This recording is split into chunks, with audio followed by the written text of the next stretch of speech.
أعوذ بالله من الشيطان الرجيم. بسم الله الرحمن الرحيم.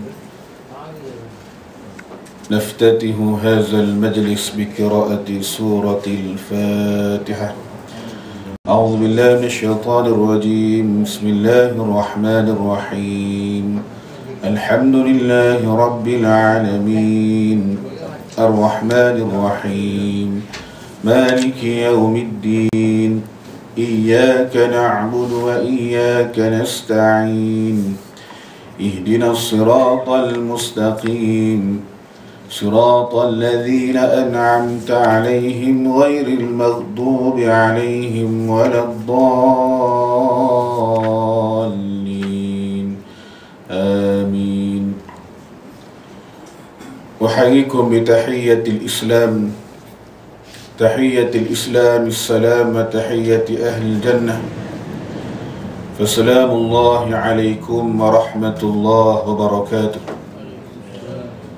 الحمد لله وكفى، والصلاة والسلام على عباده الذين اصطفى، وعلى آله وصحبه لمن اهتدى. رب اشرح لي صدري ويسر لي أمري واحلل عقدة من لساني يفقه قولي. قالوا سبحانك لا علم لنا إلا ما علمتنا إنك أنت العليم الحكيم.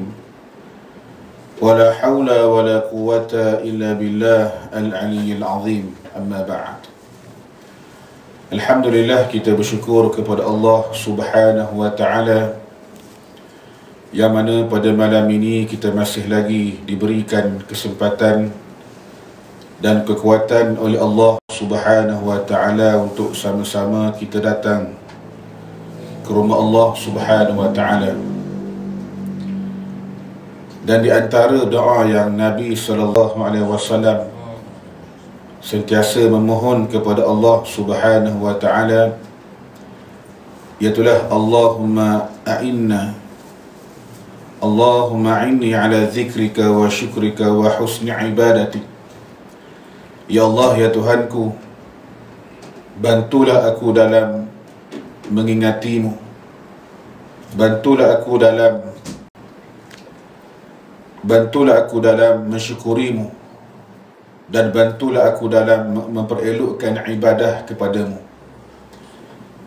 Jadi inilah di antara doa yang Nabi SAW sentiasa memohon kepada Allah Ta'ala, sehingga Nabi berpesan kepada sahabat Nabi yang namanya Sayyidina Mu'adz ibn Jabal radhiyallahu anhu. Nabi bersabda, la tad'anna fi duburi kulli salatin. Wahai Mu'adz, Nabi kata, ya Mu'adz, uhibbuka fillah. Wahai Mu'adz, aku kasih dan sayang kepada engkau. Tengok bagaimana Nabi SAW, Nabi sendiri bagaimana bila kasihkan seseorang, Nabi akan bagi tahu Nabi sayang dan kasih kepada dia. Jadi ini di antara kita panggil caralah untuk mempereratkan ukhuwah di kalangan kita ini. Kita mengatakan kita sayang pada dia, kasih pada dia. Tapi kita ni kadang-kadang malu nak sebut dengan kawan-kawan ni. Kan dia kata, orang ni buang terbiak. Tapi Nabi biasa, Nabi kata, inni uhibbuka fillah.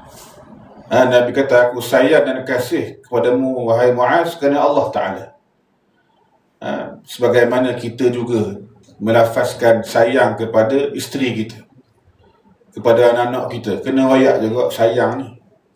Kan, bimbang sayang hak lain. Tubik telefon, sayang mana pula? Bimbang hak tu lah. Jadi kena sayang pada isteri, sebut saya sayang awak ni.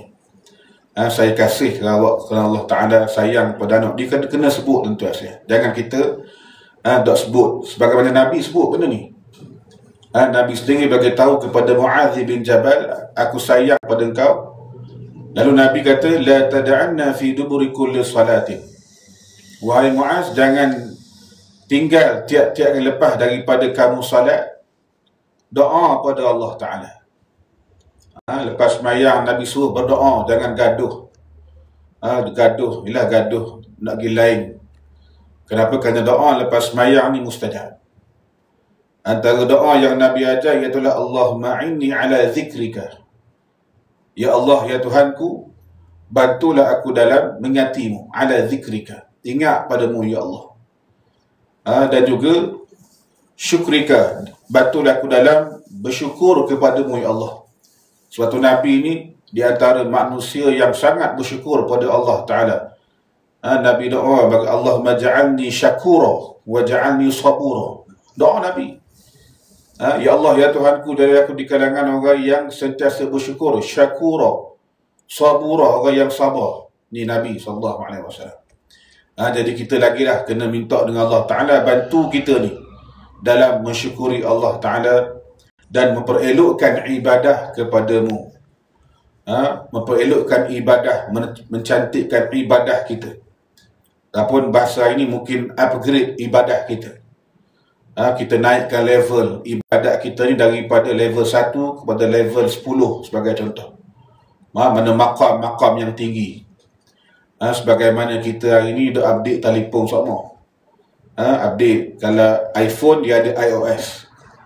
Sistem yang baru. Kalau yang lama tak boleh pakai dah. WhatsApp tak boleh pakai dah. Kena hak baru. Gitulah. Itu kalau atas dunia ni kita upgrade. Apatah lagi ibadat kita pada Allah Ta'ala ni. Lagi-lagilah kita kena upgrade. Kita kena update daripada semasa ke semasa, tuan-tuan sekalian. Baik. Jadi pada malam ni kita akan baca satu nasihat yang disampaikan oleh seorang imam yang namanya Al-Imam Ghazali. Al-Imam Al-Ghazali rahimallahu ta'ala dalam kitab dia Syarhul Walad. Ayyuhal Walad. Walaupun nama kitab ni Ayyuhal Walad, wahai anak atau wahai budak lah. Jadi depan hamba ni rasa bukan budak dah ni.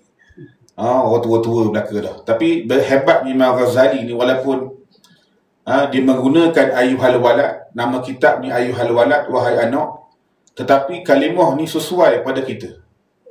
Kenapa? Kerana kita semua ni dianggap sebagai anak dia, atau sebagai anak lagi, walaupun kita tua dah. Dan memang orang tua ni dia jadi perangai budak-budak juga semula. Dan memakai tua ni jadi macam perangai budak-budak. Betul. Sebab tu kita panggil apa?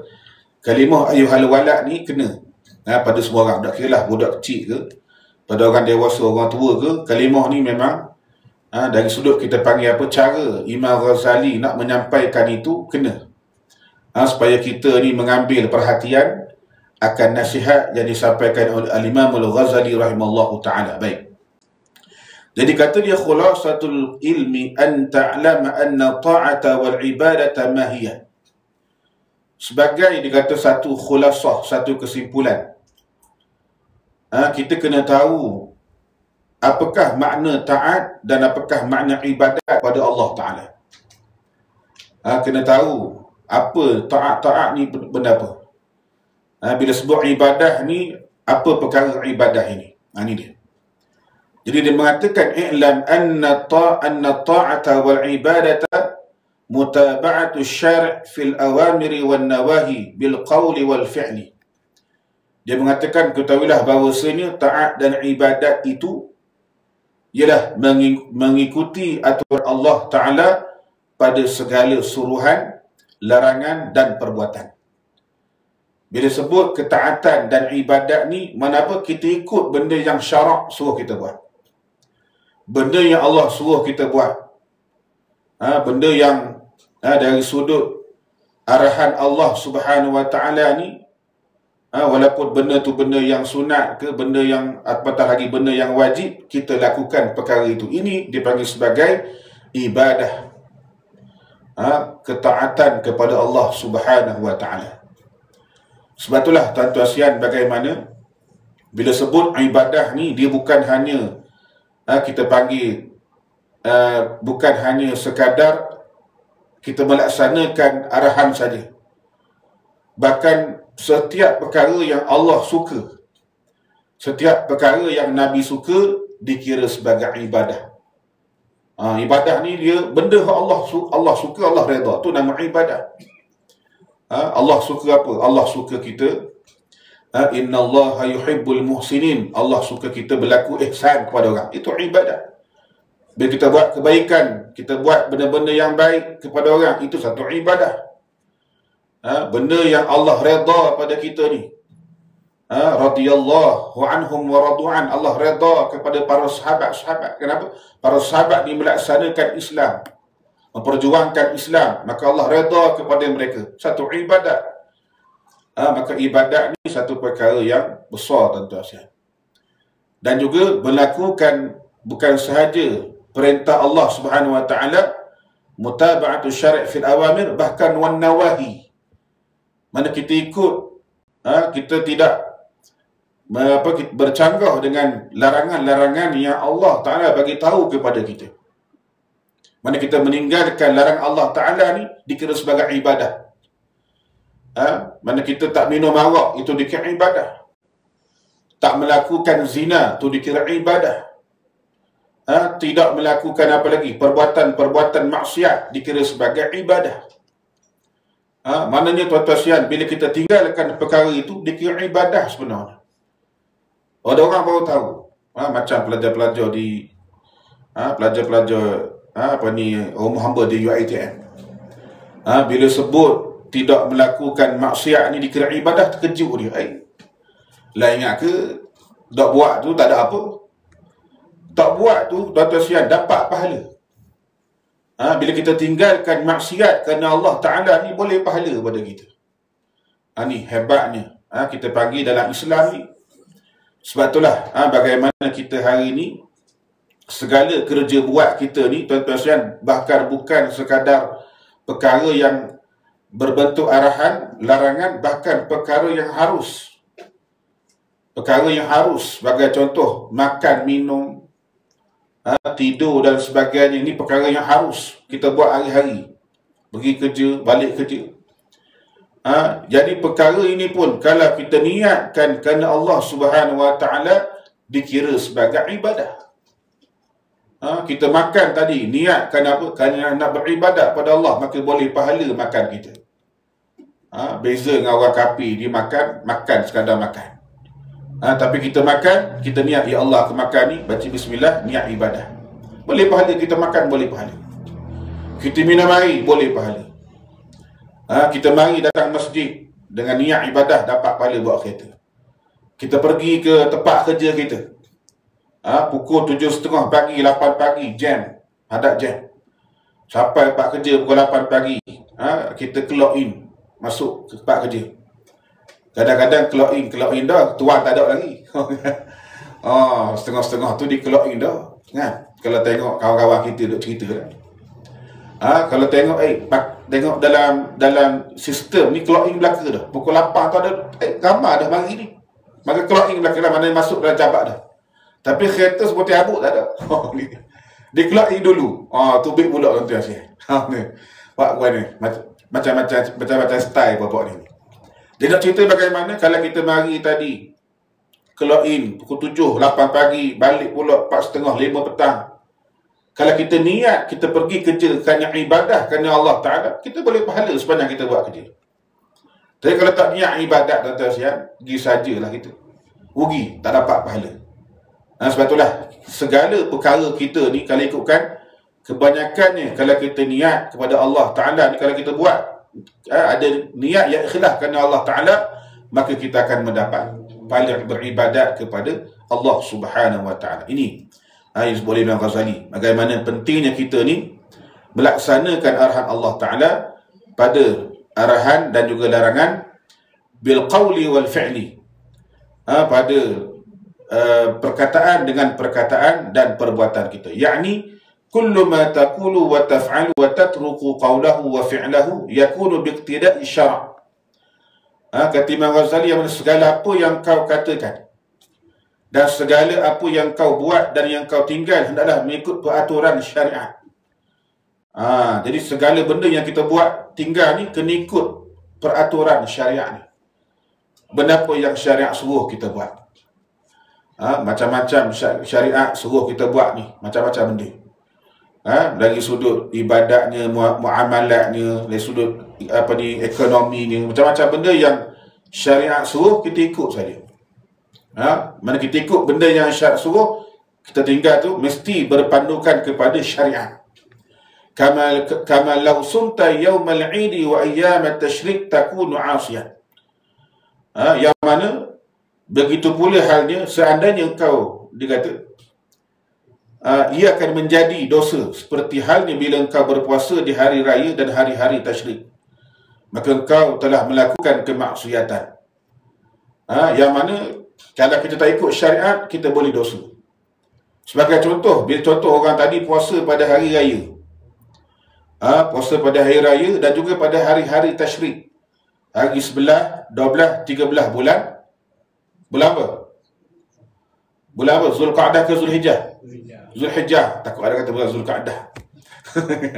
Bulan Zulhijjah, hari tasyrik ni.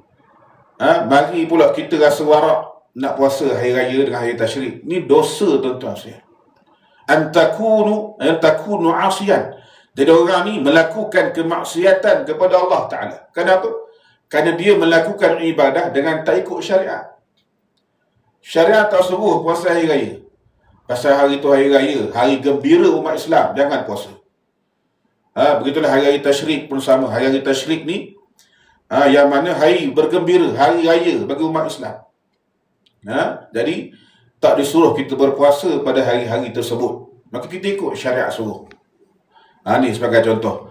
Ataupun aw sallaita fi thawbin maghsubin wa in kanat surata ibadat ta'tham. Ataupun kata Imam Ghazali, kau semayang memakai pakaian yang dicuri, maka ia juga berdosa, walaupun pada zahirnya engkau telah melakukan suatu bentuk ibadah. Semayang bagus dah, tapi semayang pakai baju curi, tak jadilah. Semayang tu sah, tapi perbuatan tu dikira sebagai perbuatan yang berdosa. Kenapa? Kerana kita pakai baju curi. Ataupun semayang di tanah yang dirampas, tanah yang kita curi, tanah orang. Nampak dari segi zahir bagus semayang, bukan main semayang. Tapi tanah orang, bagi contoh. Tanah orang, kita ambil tanah tu. Jadi ni kata Imam Ghazali, yang mana dia tak mengikut syariat Allah Subhanahu Wa Taala, maka dia mendapat dosa. Sebab itulah bagaimana kita nak buat ibadat ini, mestilah bertepatan dengan apa yang dikehendaki oleh syarak. Bertepatan dengan apa yang syarak suruh kita buat. Baik. Kemudian dia mengatakan iz ilmu wal amalu bil iqtida'i syar'i dalalah. Ilmu dan amal ni bila tidak ada panduan syarak, maka dia menjadi sesat. Dia akan jadi sia-sia. Manakala kita sekadar ilmu saja, amal ni kita beramal tidak mengikut syarak, maka akan menjadi suatu benda yang menyesatkan kita, mensia-siakan kita. Sebab itulah tuan-tuan sekalian, bila mana kita nak berilmu, beramal ni mestilah kena mengikut apa yang syarak suruh. Mana kita belajar ilmu-ilmu yang berkaitan dengan ibadat semayang sebagai contoh. Jangan kita ikut orang. Orang mungkin semayang, dia tak belajar cara semayang, dia ikut pandai dia semayang. Kita pun, ni cara semayang, kita pun belajar dengan dia. Pada orang ni tak ikut cara semayang yang betul, sebagai contoh. Jadi sia-sia kita buat perkara itu. Mesti kita berilmu dan beramal ni mesti mengikut apa yang disuruh oleh syarak. Wa yanbaghi laka alla taghtarra bi syathil sufiyah wa tammatihim. Dan dia kata, jangan sayugira bagimu bahawa engkau tidak tertipu dengan telatah dan ketelanjuran perkataan ahli tasawuf. Jangan tertipu dengan ahli tasawuf, kata dia. Kenapa? Lianna suluka hadha tariq yakunu bil mujahadah wa qat'i syahwati nafsi wa qatli hawaha bi sayfir riyadah la bi tammati wa turhat. Kenapa? Kerana jalan akhirat itu hanya dijalani dengan mujahadah, dengan bersungguh-sungguh dan melawan hawa nafsu, dan memotongnya dengan pedang, yakni dengan pedang riyadah, latihan, bukan dengan telatah dan ucapan-ucapan yang direka-reka sahaja. Mana jangan kita terpengaruh dengan tertipu dengan telatah ataupun ahli tasawuf dengan perkataan mereka. Mungkin setengah-setengah yang melampau, dengan kata-kata mereka ni. Jadi kita tertipu dengan kata-kata yang tak sepatutnya. Kenapa? Kerana ibadat ni dia mesti dengan mujahadah, Kan? Bukan hanya kita relax saja, tidak. Dia mesti ada mujahadah, mesti kita usaha, mesti kita bersungguh melaksanakan perkara itu.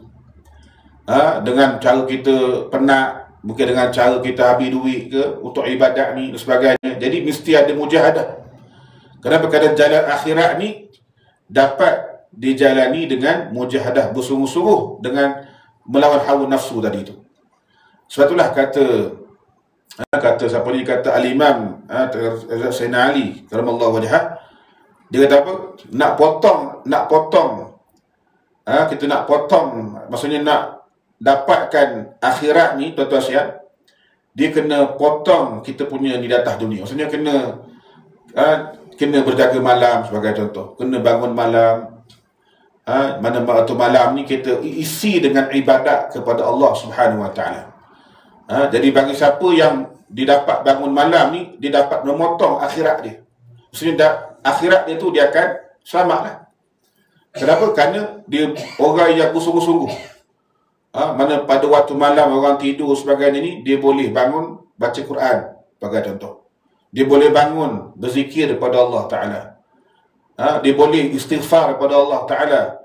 Astaghfirullah, astaghfirullah. Di waktu sebelum subuh, yang waktu yang memang ketika itu waktu yang digalakkan untuk kita bangun untuk istighfar sebenarnya. Dia bagi waktu yang ashar, waktu sebelum sahur tu.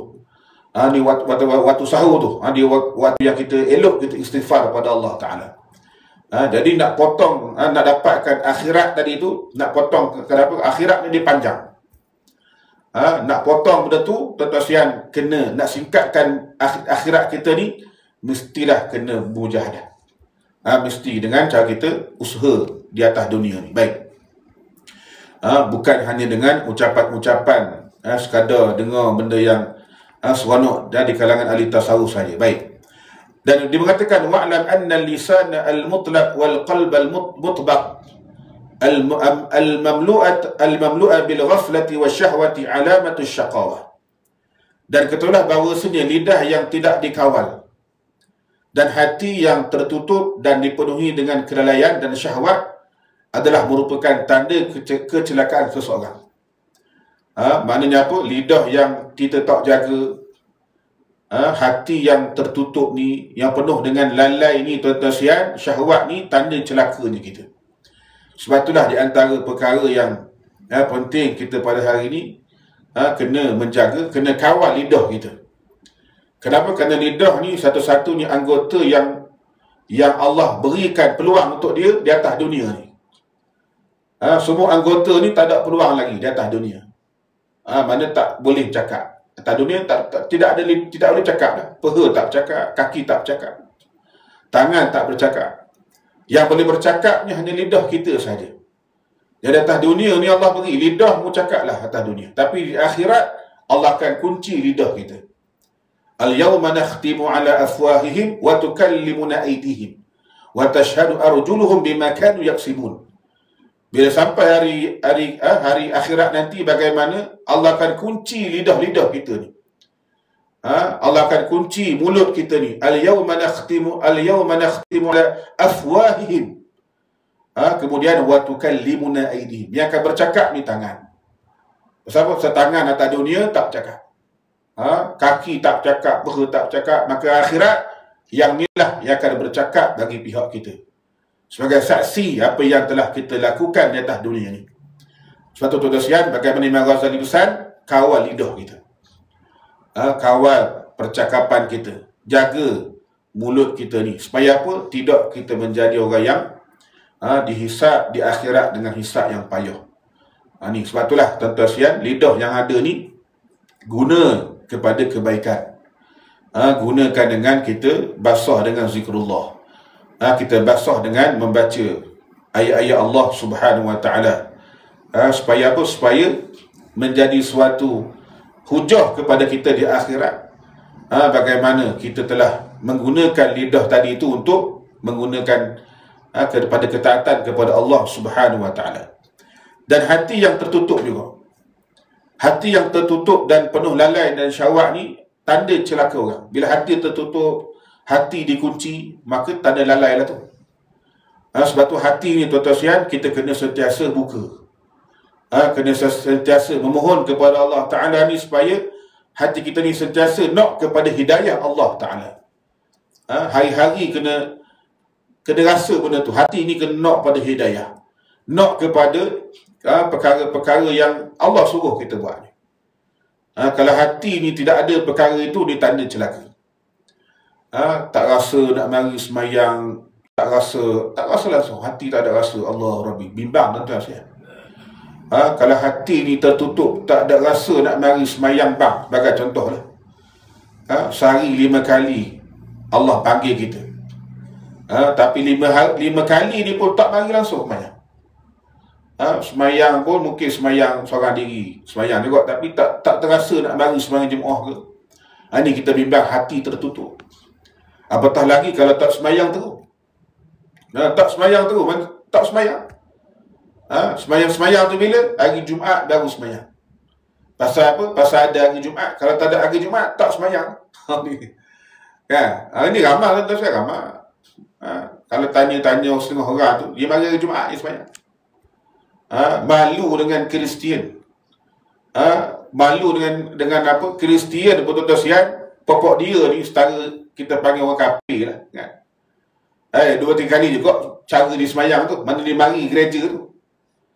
Mana kalau tanya orang gereja ni, dia ada waktu dia mari tu. Tapi kita orang Islam, kalau mari sekali saja semayang, itu semayang Jumaat, malu kita. Malu kita, tuan-tuan. Pokok dia pun kita kata setara lah. Orang yang jauh dengan petunjuk tadi pun, mereka nak mencari, kan, mana bagi cara dia tu. Pergi gereja juga 2-3 kali dalam seminggu. Tapi kita orang Islam, orang beriman kepada Allah Ta'ala ni, cari masjid, cari surau seminggu sekali. Tak jadi. Ni kita bimbang, hati tertutup, yang penuh dengan lalai dan syahwat.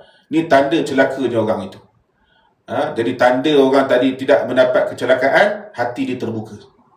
Sentiasa terbuka, nak terima hidayah Allah Subhanahu Wa Ta'ala. Baik. Dan apabila engkau tidak melawan nafsumu dan tidak bermujahadah dengan benar, maka sudah pasti hatimu tidak akan hidup dengan cahaya ma'rifah. Dia kata, hatta la tuqtal an-nafsa bi sidqil mujahadah la yahya qalbuka bi anwaril ma'rifah. Sehingga dia kata, kalau kita tidak lawan nafsu ni, dan tak bermujahadah lawan hawa nafsu ni, maka sudah pastilah hati ni akan hidup.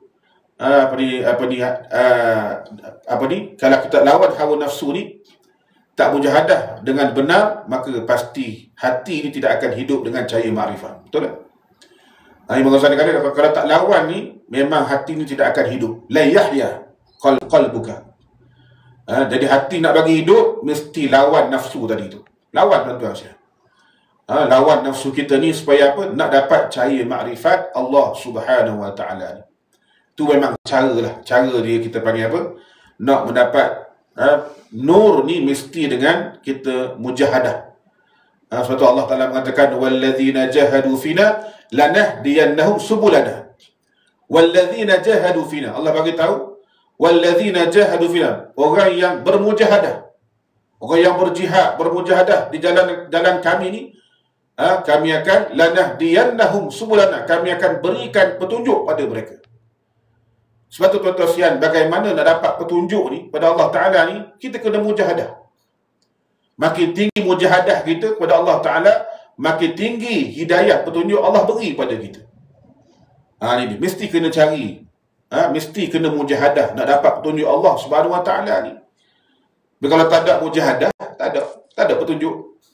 Sebab Allah berkata, walladzina jahadu fina, orang yang bermujahadah di atas jalan kami ni, kami akan beri hidayah. Kan? Mana sanggup mari daripada Jertih pergi Terengganu sebagai contoh, nak belajar kuliah, nak cari ilmu, mujahadah tu. Jauh begitu. Kenapa? Kerana tak ada kuliah kat kita ni, sanggup pergi ke Terengganu. Contoh, tuan-tuan sekalian, tu mujahadah. Orang dulu tengok bagaimana mujahadah mereka nak cari satu hadis Nabi SAW daripada Madinah tu ataupun daripada Syria, Syam tu, tuan-tuan sekalian, sanggup pergi ke Mekah, pergi ke Madinah. Ada yang pergi ke bumi Syria, merantau untuk mencari satu hadis Nabi SAW. Ini mujahadah dia. Mana kalau kita hari ni tak sanggup rasanya, daripada Terengganu, jetih nak ke Kuala Lumpur, dengar satu hadis je, lepas tu balik, tak ada dah kita hari ni. Tapi zaman dulu biasa, biasa naik unta seminggu, 2 minggu, 3 bulan, sebulan. Sebab tuan-tuan dengar hadis Nabi daripada sahabat-sahabat, daripada tabi'in, sampai-sampai tu dia dengar hadis balik. Makan masa pula sebulan, seminggu, 2 minggu bagi contoh. Ini mujahadah dia. Mujahadah kenapa? Nak sungguh-sungguh mendapat hidayah Allah Subhanahu Wa Taala. Satu makin tinggi mujahadah kita ni, makin mudah untuk kita mendapat hidayah Allah Subhanahu Wa Taala. Ini mana kesungguhan tadi itu, untuk mendapatkan ma'rifatullah Subhanahu Wa Taala. Baik.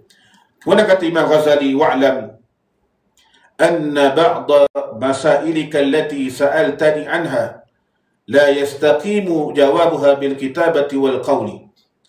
Kata dia, sesungguhnya anna ba'da, sebahagian daripada masalah yang kau tanyakan kepada aku ni tak dapat dijawab dengan tulisan ataupun perkataan. Kenapa? Kerana benda yang kitab ni dipanjanglah cerita dia. Yang ada seorang yang tanya Imam Ghazali ni, Imam Ghazali bagi nasihat pada dia. Dia kata, benda-benda yang kau tanya pada aku ni, ada benda-benda yang tak dapat nak jawab dengan tulisan, tak dapat nak jawab dengan perkataan. Tetapi dia kata, in tablu tilkal halah ta'rif ma hiya wa illa fa'ilmuha minal mustahilat. Tetapi bila engkau telah sampai kepada hakikat halnya, mana setelah beramal dengannya, maka barulah engkau akan faham. Memang kalau saya nak bagi tahu, benda yang aku bagi tahu kepadamu ni, dia nak sampai kepada hakikat ni, dia kena beramal dulu. Kalau sekadar dengar, sekadar kita panggil apa, tulis, baca saja, tak jadi lagi. Dia mesti kita kena beramal. Barulah engkau akan faham hakikat perkara itu. Ini dia. Maknanya nak sampai tahap kita panggil tadi tu, kita kena buat, tuan-tuan saya. In tablugh tilka al-halah ta'rif ma hiya wa illa fa'ilmuha min mustahilat li'annaha dzauqiyah. Dia kata apa? Kalau engkau belum sampai ke sana, maka engkau belum mengetahuinya. Kalau engkau belum sampai ke sana, maka engkau belum mengetahuinya. Kenapa? Kerana masalah-masalah ini adalah masalah zauqiyah. Iaitulah masalah yang tidak dapat difaham dengan sebenarnya, kecuali setelah dirasai oleh seseorang akan hakikatnya. Ini. Imam Ghazali beritahu, perkara ni tuan-tuan, perkara amal ibadat ni, dia bukan perkara yang boleh kita cerita saja. Dia mesti kita kena laksanakan. Barulah kita akan merasakan bagaimana zauqiyah, kelazatan ibadat kepada Allah Subhanahu Wa Taala. Kita duk dengar orang cakap bangun malam ni sedap kan, mana sedap lagu, sedap ibadat waktu malam, sedap kita panggil munajat waktu malam. Allah mana memandu kita kalau orang yang bangun malam. Dah bangun malam tak lagi bagi contoh. Tak bangun malam lagi, tak rasa benda tu lagi. Zauqiyah tak ada lagi tu. Kan, mana tidak ada rasa zauqiyah, mana tak rasa lagi kelazatan dengan kita bangun malam. Tu.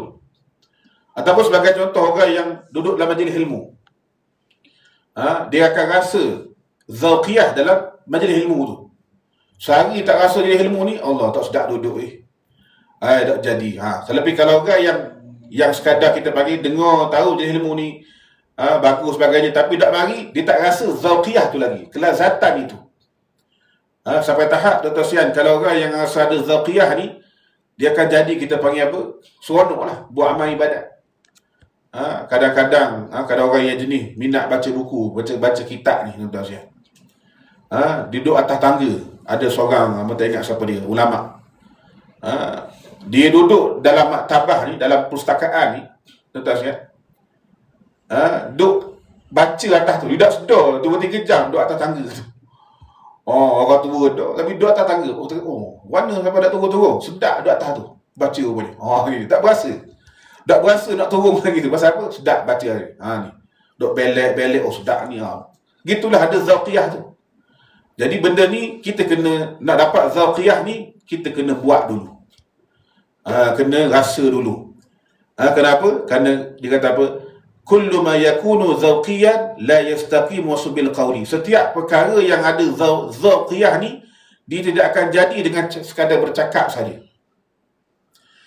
Contohnya macam kahalawatil hulwi, manisnya apa ni katalah manisnya madu, wa mararatil murri ataupun masinnya garam sebagai contoh. La tu'rafu illa bidzauqi.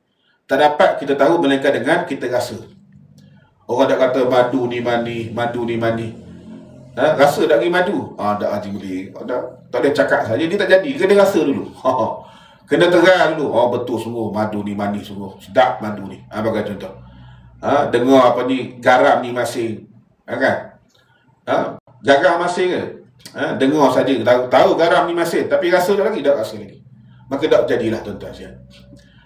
Jadi perkara ni kita kena rasa dulu. Baik. Sebagaimana diceritakan anna inninan kataba ila sahibil lahu, Imam Ghazali bawa satu cerita. Dia ceritakan bahawa ada seorang yang inninan.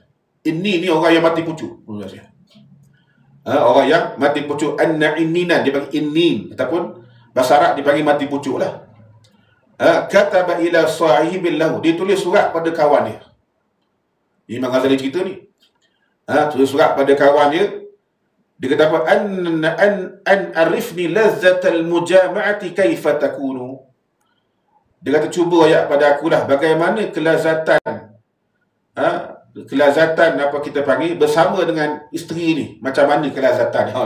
Dia tulis surat tanya kawan dia. Kelakor juga ni. Bagaimana kelazatan mujama'ah pun berjimuk ni. Dia tanya tuan-tuan sekalian, tanya kawan dia. Fakataba lahu fi jawabi, maka kawan dia balas balik surat dia. Dia balas balik, dia kata apa? Ya fulan, inni kuntu hasibtuka inninan faqat. Al-an araftu annaka inninun wa ahmaqu. Kata kawan dia ni, wahai fulan bin fulan, aku dah ingat mu ni mati pucuk je. Kan? Tapi rupanya mu ni mati pucuk sekali dengan bodoh, kata dia. Dah lah mati pucuk, bodoh pula. Ni cerita Imam Ghazali ni. Kenapa? Lianna hazil lazzata zawqiyah. Kenapa? Kerana kelazatan ni dia kena rasa. Kena rasa. Intasil ilaiha ta'rif. Kalau kamu sampai kepadanya, kamu akan tahu rasa dia lagu mana.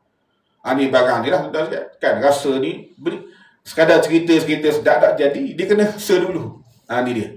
Wa illa la yastaqimu waswa bil qawli wal kitabah. Kalau tidak akan menjadi kamu sifatkan dia dengan perkataan dan penulisan. Nak cerita barang ni, dia kata Imam Ghazali kan, tak jadilah. Dengan sekadar mu cerita bagaimana lazatnya gini-gini. Kena nikah dulu cerita dia. Ni. Kena nikah dulu kan. Nikah pula, jangan pula sekadar nikahnya tidak faham maqasiduz zawaj pula. Kan, mana apa kehendak dalam perkahwinan ini.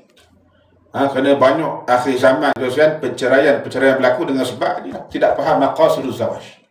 Tak faham apa tujuan perkahwinan ni. Untuk kita panggil apa je lah, sama suami isteri ni kadang-kadang tak faham benda ni. Berbalah rumah tangga, lagi-lagi anak muda zaman hari ni. Dia tak belajar dengan orang tua. Bagaimana nak kekal mesra sampai ketua ni cara dia. Mana hubungan rapat intim dengan suami isteri penting, tuan-tuan sekalian. Baik, kita nak cerita bagaimana penting, tuan-tuan sekalian, zauqiyah tadi tu dalam ibadat kepada Allah Subhanahu Wa Taala ni. Kita kena rasa dulu. Sekadar dengar saja tak jadi, kita kena buat. Rasa apa ni, nak tahu bagaimana seronok mayang jemaah, kena bagi semayang seronok. Rupanya sedap main jemaah ni, seronok main jemaah. Anda akan rasa zauqiyah tu. Tak mari semayang tak sedap. Tu rasa ada zauqiyah. Sehari tak dengar Quran, dia akan rasa tak seronok. Pasal apa? Zauqiyah, dia dah rasa dah sedapnya ngaji Quran ni. Begitulah tuan-tuan sekalian dengan ibadah-ibadah yang lain. Kalau kita rasa zauqiyah tadi tu, insya-Allah kita akan rasa seronok dalam beribadat kepada Allah Subhanahu Wa Taala. Sekatulah pada malam ni panjang pula tuan-tuan sekalian. Kalau hurai ni panjang lagi ni. Benda yang menarik Imam Ghazali sebut ni. Tapi sekatulah pada malam ni insya-Allah kita akan sambung lagi pada kuliah akan datang jika diizinkan oleh Allah Subhanahu wa taala. Aqulu qawli hadza wa sallallahu alazim li wa lakum wa billahi taufiq wal hidayah. Fassalamualaikum alaikum warahmatullahi wabarakatuh. Ditanggung dengan tasbih kafarah dan suratul subhanakallah bihamdika asyhadu an la ilaha illa anta astaghfiruka wa atubu ilaik. Bismillahirrahmanirrahim. Wal 'ashr innal insana lafi khusr illa alladhina amanu wa 'amilus salihat wa tawassaw bil haqq wa tawassaw bis sabr. Bismillahirrahmanirrahim. Alhamdulillahirabbil alamin. Wa salatu wa tamu taslim ala sayyidil mursalin wa ala alihi wa sahbihi ajma'in. اللهم علمنا ما ينفعنا وانفعنا بما علمتنا وزدنا علما من كرمك يا أكرم الأكرمين. ربنا آتنا في الدنيا حسنة وفي الآخرة حسنة وقنا عذاب النار. وصلى الله على سيدنا محمد وعلى آله وصحبه وسلم والحمد لله رب العالمين. تقبل الله منا.